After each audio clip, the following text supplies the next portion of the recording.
What we have here is we have a lot of red blood cells that are stacked together in a formation called rouleau, where there's very poor circulation, very poor oxygen CO2 exchange.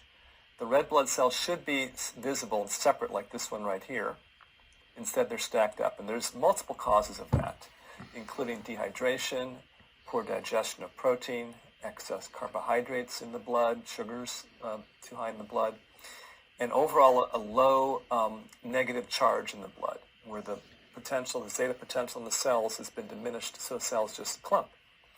Also, we have a lot of inflammation in the background. So you can see the sort of spider web formation in the background. That's inflammation. That can be caused by injury to the tissues. It can be caused by stress. It can be caused by liver not working properly and filtering the blood. Multiple causes of that too. Here we can see a very small white blood cell, actually. In the case of this blood sample, the person's white blood cells, you can see this one here too. They should be 2 or 3 times the size of the red cells, and they're about maybe 1.5 times the size of a red cell. So they're not in ideal shape. So this is the picture of a sample of blood I looked at within the last week. So after that last sample of blood we looked at, the person did a 1-hour treatment with a frequency device called a Healy, which sends microcurrent-specific frequencies into the person's body. And that was 60 minutes. It was on a program called Immune System. So immediately after that treatment, I looked at her blood, and this is what we saw. It was about 50% of the blood improved. So instead of being stacked up, the red blood cells, you can see them here, they're separate.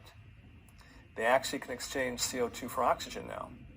They can actually get the job done, what they need to be done. Interestingly also, her white blood cells were bigger, and the program she ran was Immune System.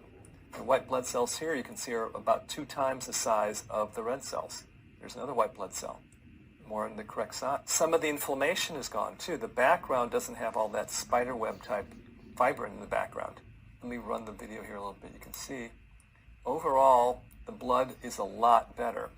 I would say it's a good 50% better in terms of the viscosity of the blood. The blood cells are actually moving. They're not all clumped. So essentially what happened is that we increased blood. And that negative charge helps the cells separate from each other, so they have more of a surface area to get oxygen, and they have a lot more flow and movement of nutrients and energy through her body. And that's what her blood looked like literally 1 hour after the first sample, after she did a 1-hour treatment on Immune System.